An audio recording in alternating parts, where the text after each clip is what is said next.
আপনারা আপনাদের প্রিয় সন্তানের নাম কি রেখেছেন?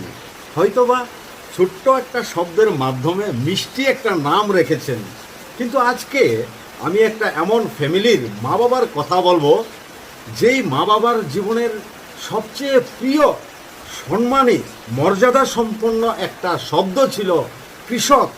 কৃষককে তারা খুবই সম্মান করতেন মন থেকে, প্রাণ থেকে। যেই কারণে দেখা গেল তাদের প্রিয় সন্তানের নাম এক সময় রেখেছেন কৃষক। আর সেই কৃষক খুবই গর্বের সহিত ওনার মা বাবার দেওয়া নাম সরকারিভাবেও আজ পর্যন্ত সংরক্ষণ করেছেন কৃষক হিসেবে।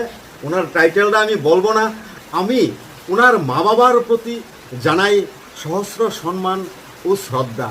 আর সেই কৃষক ভাইয়ের প্রতি আমার রইল অনেক অনেক সম্মান ও ভালোবাসা।